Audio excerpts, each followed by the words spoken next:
The easiest way to lose a piece of land is to assume everyone else knows where your property line is. At 9:57 on a Saturday morning, I stood at the edge of a crowd of nearly 80 people watching Patricia Caldwell prepare to cut a red ribbon in front of a clubhouse built on my property. My name is Jack Mercer. I was 46 years old, a Finnish carpenter by trade, and until 8 months earlier, I had never imagined I would need an attorney to explain to a homeowners association that owning a building did not automatically mean owning the ground beneath it. The morning smelled like fresh-cut grass, barbecue smoke, and new mulch. Yellow and white balloons were tied to temporary posts along the sidewalk. A catering van sat near the curb. Children chased each other across the lawn while residents gathered around folding tables covered with lemonade and pastries. The clubhouse itself looked expensive. Gray stone veneer, white columns, tall windows, a covered patio facing a landscaped green. Somebody had even planted young dogwoods around the entrance. Patricia stood beneath a banner with a microphone in one hand and oversized ceremonial scissors in the other. She was 54, polished, confident, and dressed like she expected photographs of this morning to appear in every Willow Creek Estates newsletter for the next 10 years. Beside me stood Rachel Bennett, the property attorney I had hired months earlier. She carried a slim case file. I carried something older, a brown leather folder containing a certified copy of the deed my father had kept for decades. Patricia's voice came through the speakers. Today belongs to every family in Willow Creek. Applause rolled across the lawn. I barely heard it. I was looking at the flower bed beside the clubhouse patio. Between fresh mulch and a row of ornamental grass, less than 3 feet from the concrete, a dark piece of iron protruded from the soil. Most people would have mistaken it for construction debris. I knew exactly what it was. An old survey pin. My father had shown it to me when I was 13. It marked a corner of the Mercer parcel long before Willow Creek Estates existed. Patricia had spent hundreds of thousands of dollars building around it without understanding what it meant. Then she saw me. Her smile disappeared for half a second before returning. She handed the microphone to another board member and walked through the crowd toward us. "Mr. Mercer," she said quietly, "this event is for residents and invited guests." I looked past her at the clubhouse, then down at the iron pin. "Good," I said, "because you are going to want the entire board here for this." Her eyes moved to the folder under my arm. "If this is about your boundary complaint, our attorney has already addressed it." Rachel said nothing. Neither did I. Patricia glanced toward the waiting crowd, clearly irritated that we were delaying her ceremony. You cannot just walk onto association property whenever you feel like it. That was the moment I almost smiled. Not because she was angry, because after 8 months of certified letters, surveys, title records, construction photographs, and warnings she had chosen to ignore, Patricia was standing on my land telling me I was trespassing. In less than 3 minutes, she planned to cut that ribbon. I had decided to let her finish the speech first. 8 months earlier, there had been no clubhouse, no balloons, and no crowd. There was only an orange construction stake driven into the grass about 70 yards from my back fence. I noticed it on a cold Monday morning while carrying lumber from my workshop to the truck. At first, I assumed the county was marking utilities. Then I saw another stake near the oak trees. That land had been in my family for 43 years. My father, Walter Mercer, bought 14 acres when the area was mostly pasture, woods, and two-lane roads. Willow Creek Estates did not exist then. I grew up walking those boundaries with him every spring. Dad would carry a survey map folded into his back pocket while I followed behind, complaining about mosquitoes and wondering why anyone cared about rusty pieces of iron buried in weeds. He cared. At 13, he showed me the pin near the old fence line and made me scrape the dirt away until I could see the top. "Never trust a fence more than the paper behind it," he told me. Fences moved. Trees fell. Neighbors replaced posts wherever they thought the old ones belonged. But Dad kept every deed, survey, tax record, and closing document inside a gray metal box in his bedroom closet. When he died, that box became mine. So did the land. The southeastern strip was only about 1.8 acres, mostly grass and scattered oak trees. It sat beside Willow Creek's landscaped common area, and I understood why somebody unfamiliar with the property might assume the two pieces belonged together. But looking similar and belonging to the same owner were two very different things. I walked toward the nearest stake and found a plastic tag tied around it. Willow Creek Community Clubhouse. I called the number printed beneath the contractor's name. The superintendent told me they were scheduled to begin site preparation later that week. On whose property? I asked. He sounded confused. Willow Creek Homeowners Association. I told him to stop until the boundary was verified. 20 minutes later, Patricia Caldwell called me. She arrived that afternoon in a silver sport utility vehicle, stepped onto the grass carrying a tablet, and introduced herself as though we had never met at county meetings before. She opened a digital site map and pointed to a shaded green area. This parcel is designated Community Recreation Reserve. I looked at the screen, then at the nearest oak. Your map is wrong. Patricia gave me the patient smile people use when they think they are explaining something obvious. Our attorney reviewed the property before the board approved construction. I walked her toward the old fence line, pushed aside dead leaves with my boot, and found the iron survey pin Dad had shown me decades earlier. Patricia glanced at it. Mr. Mercer, that marker is older than this subdivision. Exactly. Her smile faded. I told her the line continued well beyond the fence and that the clubhouse footprint appeared to be inside my parcel. She tapped the tablet with one finger. The association has already spent months planning this project. Then spend one more day checking the deed. Patricia closed the cover over her tablet. Construction begins Thursday.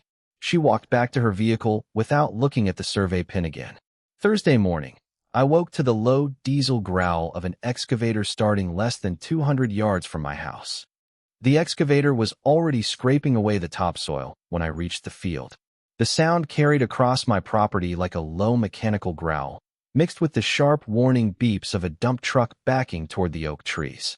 Fresh dirt hung in the cold morning air. I stopped beside the old iron survey pin and took out my phone. One photograph of the machine, one of the construction stakes, one of the pin, one wide shot showing all three together. Then I called the superintendent again. I told you this boundary was disputed. He sounded uncomfortable. Mr. Mercer, we received authorization to proceed. From Patricia Caldwell? From the association. I asked him for the project manager's email address, then sent a written notice before I left the field.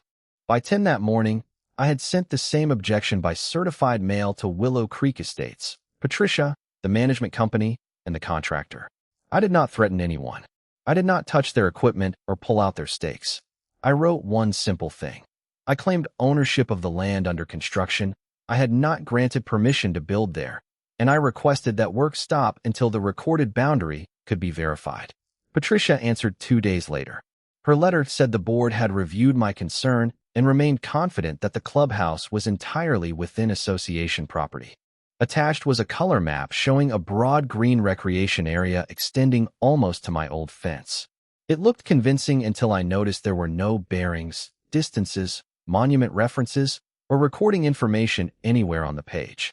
It looked like a planning map, not a boundary survey. That difference mattered. I spent my working life as a finished carpenter, not a real estate attorney, but construction teaches you one rule quickly. A drawing is only as reliable as the information behind it. So I went to the county records office. The clerk pulled up my parcel, Willow Creek subdivision records, tax maps, and recorded documents. The computer screen showed lines that were close to Patricia's map, but not identical. The clerk warned me that the county geographic information system was not a legal survey. I already knew that. What I needed was the recorded chain behind those lines. I ordered certified copies of my deed and the original subdivision plat, then called a licensed surveyor named Thomas Reed. He agreed to inspect the property the following week. Patricia did not wait. By then, the excavator had cleared most of the grass inside the staked rectangle. Gravel trucks began arriving. Wooden forms appeared for the foundation. Every afternoon, I stood at the same spot near the iron pin and took another photograph. Same angle, same oak tree in the background, same property marker in the foreground. Only the building changed. First bare dirt, then stone, then forms, then concrete. A week later, Thomas arrived with his equipment and spent nearly 4 hours locating monuments and comparing them with the recorded descriptions I had collected. When he finished, he stood beside the iron pin and looked toward the construction site. "Jack," he said, "I need to finish the calculations before I certify anything, but you were right to question this." I asked how far off the clubhouse appeared to be. He looked toward the freshly poured foundation. far enough that I would not pour another yard of concrete until somebody proves ownership. That afternoon, I emailed his preliminary concern to Patricia. Her response arrived 17 minutes later. Construction will continue as scheduled.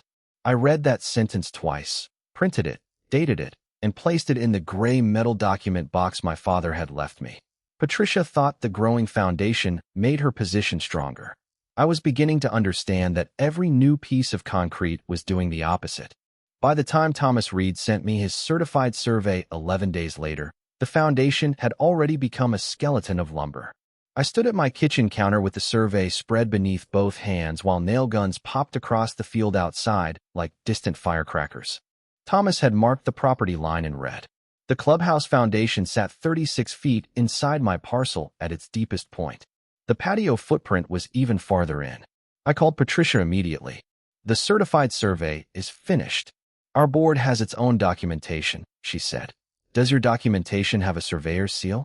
Silence. Then she told me to send everything to the association attorney. I did. Certified survey, recorded deed, photographs, my earlier objections, and Thomas's field notes showing the iron monuments he had located. 4 days later, a letter arrived from the HOA attorney. It did not say the association owned the land. It said the board believed it possessed sufficient rights to continue the project while the boundary matter was being evaluated.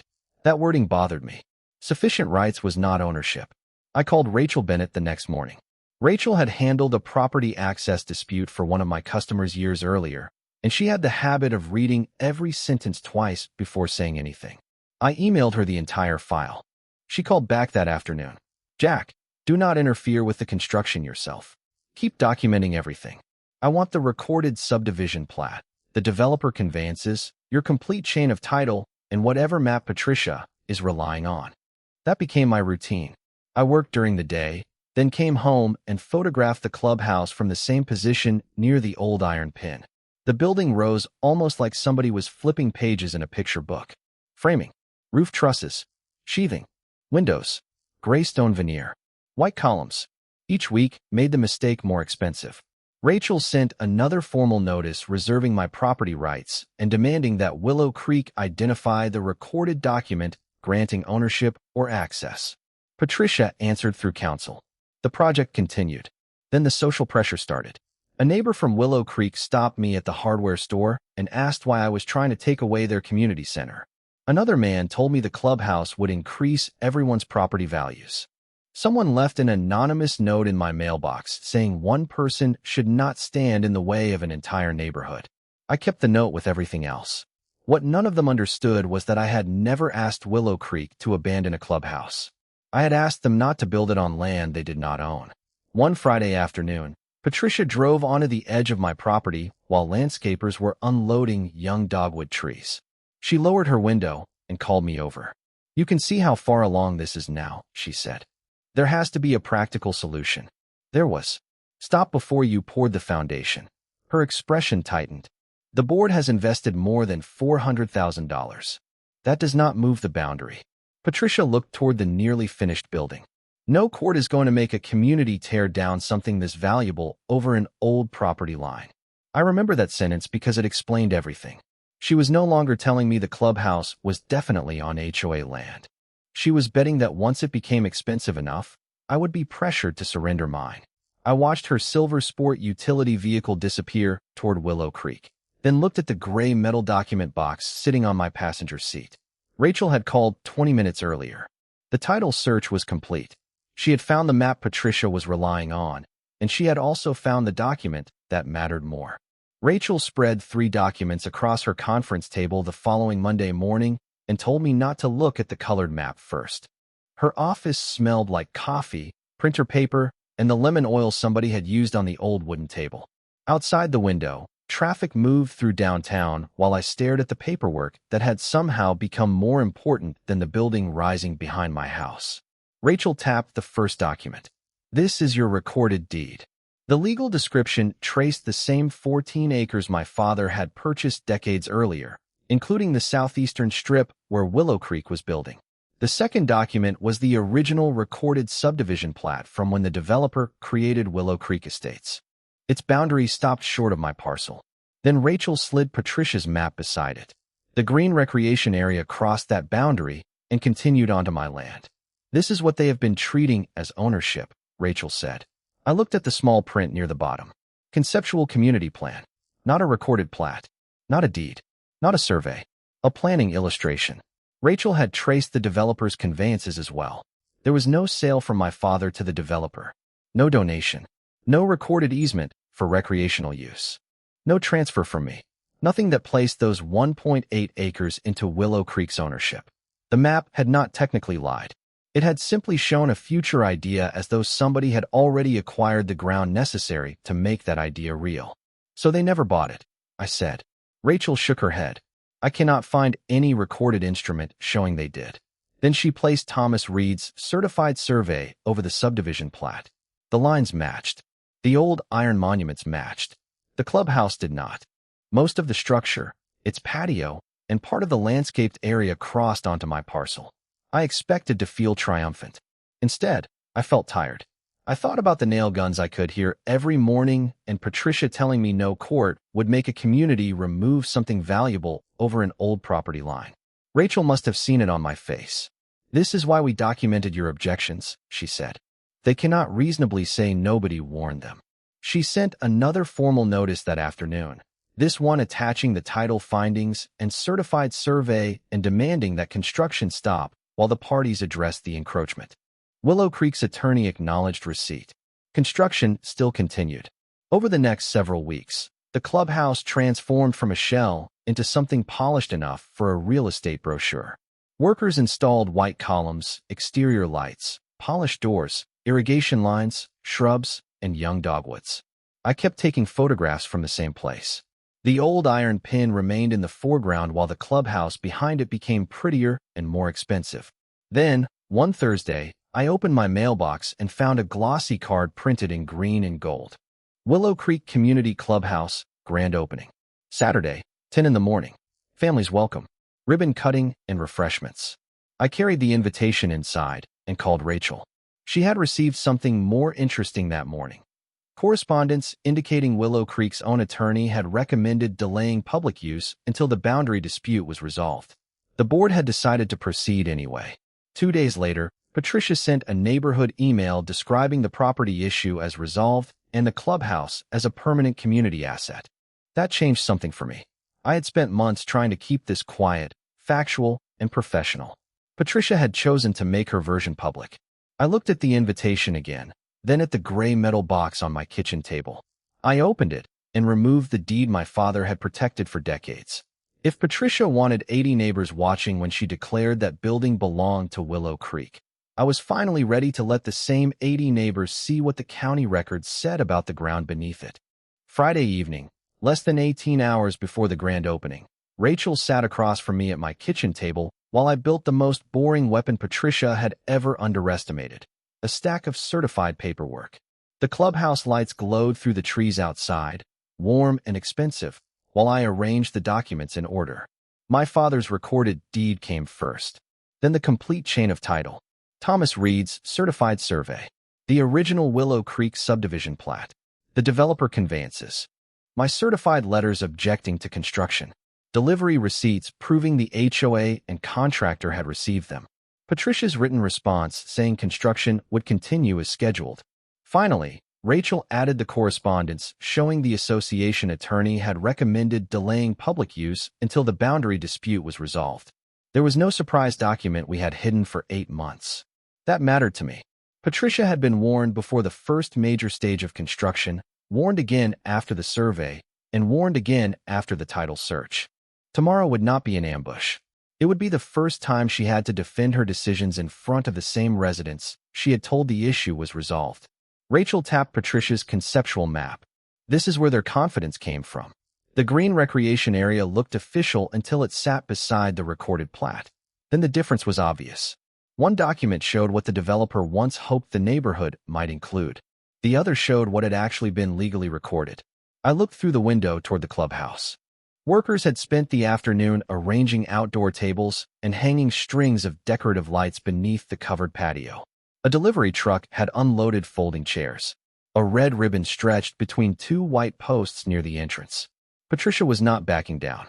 At 7:30, Rachel's phone rang.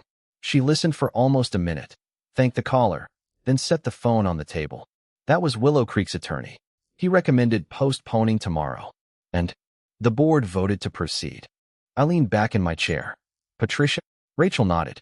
She apparently argued that delaying the opening would create unnecessary concern among residents. That phrase stayed with me. Unnecessary concern. $400,000 had been invested in a structure sitting dozens of feet inside a disputed parcel, and Patricia was worried the truth might concern people. Rachel asked whether I still wanted to attend. I looked at the gray metal box beside my chair. The paint was scratched around the corners, and the latch had a small dent from years of being moved between closets and trucks. Dad had kept documents in it because he believed paper mattered most when somebody else insisted it did not. I removed the original deed, placed it carefully inside the brown leather folder, and left the certified copies with Rachel. I am going.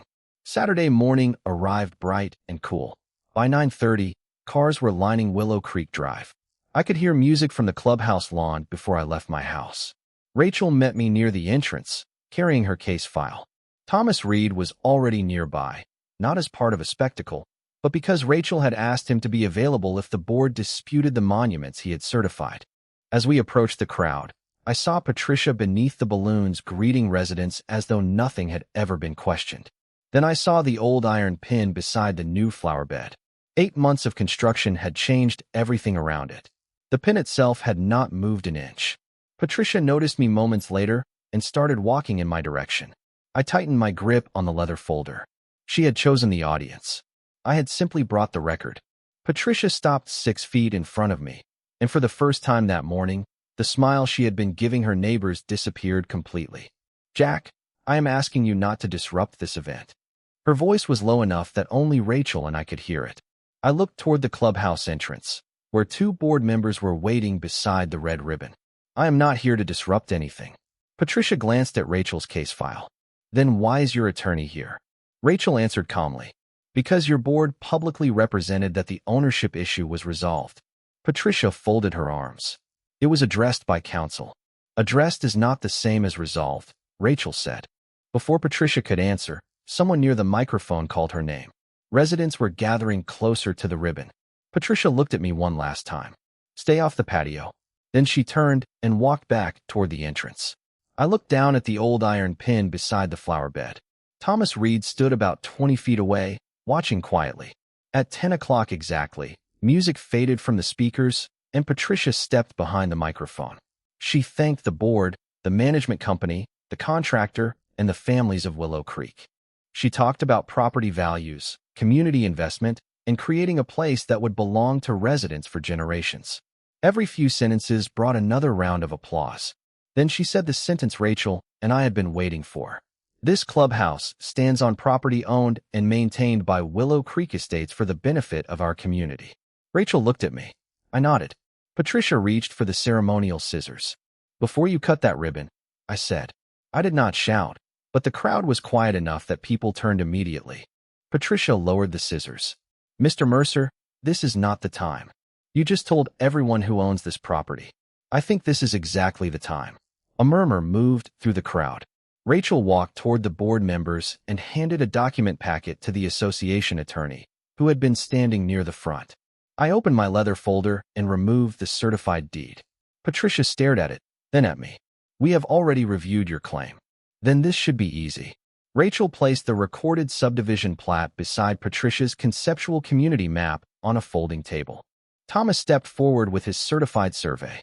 The HOA attorney began reading before Patricia could stop him. His expression changed almost immediately. Rachel pointed to the subdivision boundary, then to the legal description attached to my deed. Thomas explained where he had recovered the original iron monuments and how those monuments corresponded with the recorded description. One board member asked the question that mattered. "Where is the document transferring this strip to Willow Creek?" Nobody answered.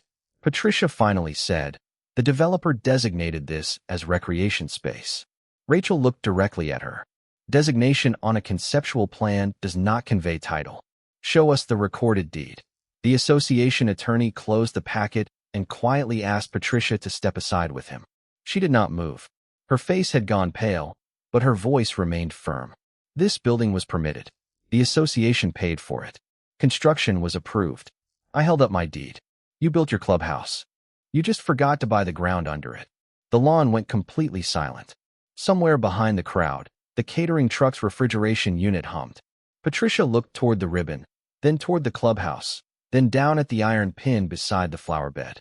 For 8 months, she had treated that little piece of metal like an inconvenience from the past. Now nearly 80 people were watching a licensed surveyor explain that it marked the corner of the land beneath their brand-new community building. The HOA attorney leaned toward Patricia and whispered something. She stared at him for several seconds. Then she placed the ceremonial scissors on the table. The ribbon stayed exactly where it was. The grand opening ended without anyone cutting the ribbon. Residents drifted away in small groups, carrying untouched pastries and asking questions Patricia could no longer answer with a microphone and a smile. By noon, the balloons were still moving in the breeze, but the clubhouse doors were locked. Rachel told me not to mistake an embarrassing morning for a legal victory. The documents are strong, she said, but now they have to decide whether they are going to acknowledge what they built. That decision came faster than I expected. Monday afternoon, Willow Creek's attorney sent a letter confirming that the association would suspend use of the clubhouse while the ownership dispute was reviewed. 3 days later, Rachel and I attended a meeting with the HOA board, Patricia, their attorney, Thomas Reed, and a representative from the association's insurance carrier. Patricia sat at the far end of the conference table with the same conceptual map she had shown me 8 months earlier. This time, nobody treated it like a deed. Thomas walked everyone through his certified survey. Rachel followed the chain of title from my father's purchase to my ownership. Then Willow Creek's attorney asked the question Rachel had asked on opening day. Could anyone produce a recorded conveyance transferring the disputed 1.8 acres from the Mercer family? Nobody could. Patricia tried a different argument. The developer represented this area as community recreation space for years. Rachel nodded. A representation does not transfer title. Patricia looked toward the board. We relied on professional advice. One board member opened a folder and pulled out copies of my certified letters. He warned us before the foundation was finished. That changed the room. Until then, Patricia had described me as someone exploiting an old mapping error after the clubhouse was completed. The delivery receipts showed otherwise. So did her own written response telling me construction would continue. The board chairman rubbed his forehead and asked Rachel what I wanted. Their first proposal was simple. Willow Creek would purchase the 1.8 acres, and I would allow the clubhouse to remain. The number they offered was considerably higher than ordinary vacant land in the area. I declined. A week later, they increased it. I declined again. Patricia called that unreasonable. You are forcing 90 families to pay for a mistake they did not make. I looked at the board members. I did not make it either. I was not trying to punish the neighborhood. But I also was not willing to establish a rule where somebody could ignore repeated ownership objections, finish an expensive building, and then use the cost of their decision to pressure the landowner into selling. Rachel proposed a resolution instead. Willow Creek would remove every improvement encroaching on my parcel, restore the disturbed ground, cover the surveying and legal costs associated with correcting the problem, and formally amend its property records so the same mistake could not happen again. The board requested time to consider it. Patricia opposed it immediately. Then the insurance representative asked for copies of every notice I had sent before and during construction. Patricia stopped talking. 2 weeks later, Willow Creek accepted a negotiated restoration agreement. The clubhouse could not remain where it stood. Portions outside my parcel were the association's concern, but everything crossing the certified boundary had to be removed under an approved plan. At the same meeting, the board voted to replace Patricia as president. There was no applause when Rachel told me. I did not need any. The next morning, I walked to the old iron pin before sunrise. The clubhouse stood silent behind it, polished windows reflecting the gray sky. 8 months earlier, Patricia had looked at that marker and dismissed it because it was old. Now an entire restoration plan had been drawn around the line it marked. The first construction truck returned 6 weeks later, but this time nobody was bringing lumber. I heard the backup alarm just after 7 in the morning and walked across the damp grass with a cup of coffee warming my hand. A temporary fence surrounded the disputed section, and the restoration contractor had posted the approved site plan near the entrance. Thomas Reed's certified boundary was marked clearly with stakes and bright flagging. The old iron pin remained exactly where it had always been. The crew started with the landscaping. Young dogwoods were carefully relocated. Irrigation lines were disconnected. Decorative shrubs disappeared from the flower beds. Then workers removed sections of patio that crossed the property line and began dismantling the portions of the structure identified in the settlement. There was nothing satisfying about the noise itself. I had spent my career building things. Watching skilled people reverse months of work felt less like revenge than watching an expensive equation finally balance. Willow Creek had chosen to build after being warned, and now Willow Creek was paying to correct that choice. Patricia never came to the site. I saw her silver sport utility vehicle once on Willow Creek Drive, slowing near the entrance before continuing past. By then, another board member was serving as president, and every communication came through attorneys or the association's management company. Rachel told me the board had also approved corrected property exhibits for its records so future directors would not inherit Patricia's conceptual map as if it were proof of ownership. That mattered almost as much to me as restoring the land. Week by week, the clubhouse footprint retreated from my parcel. Concrete disappeared. Compacted gravel was removed. The disturbed ground was graded to match the surrounding field. New topsoil arrived in dump trucks, followed by seed and straw. The contractor replaced drainage disturbed during construction and restored the edge near the oak trees. Rachel confirmed that Willow Creek had reimbursed the surveying expenses and the agreed legal costs under the settlement. I signed the final restoration acknowledgement only after Thomas walked the boundary again and verified that the association improvements no longer crossed it. By early fall, green grass had started pushing through the straw. From my workshop, the southeastern corner of the property looked strangely ordinary again. That was exactly what I wanted. One evening after a light rain, I walked down there alone. The air smelled like wet oak leaves and fresh soil. I found the iron pin beside the new grass and cleared a little dirt from its top with my boot, the same way my father had taught me more than 30 years earlier. 8 months of construction had surrounded that piece of metal with concrete, landscaping, arguments, attorneys, and a grand opening that never opened. Through all of it, the marker had stayed where it belonged. Back at my truck, the gray metal document box sat on the passenger seat. I opened it and placed the deed inside, beneath the old survey and the final restoration agreement. Dad had once told me never to trust a fence more than the paper behind it. I finally understood that he had not really been talking about fences. He was talking about memory. People forget where lines are. Maps get simplified. Assumptions become traditions, and traditions become confidence. But confidence does not transfer property. They spent 8 months building something they thought would prove the land was theirs. My father had settled that question decades earlier with a deed, a survey, and an iron pin nobody bothered to look at. In the end, justice was never in the ribbon cutting. It was in the record.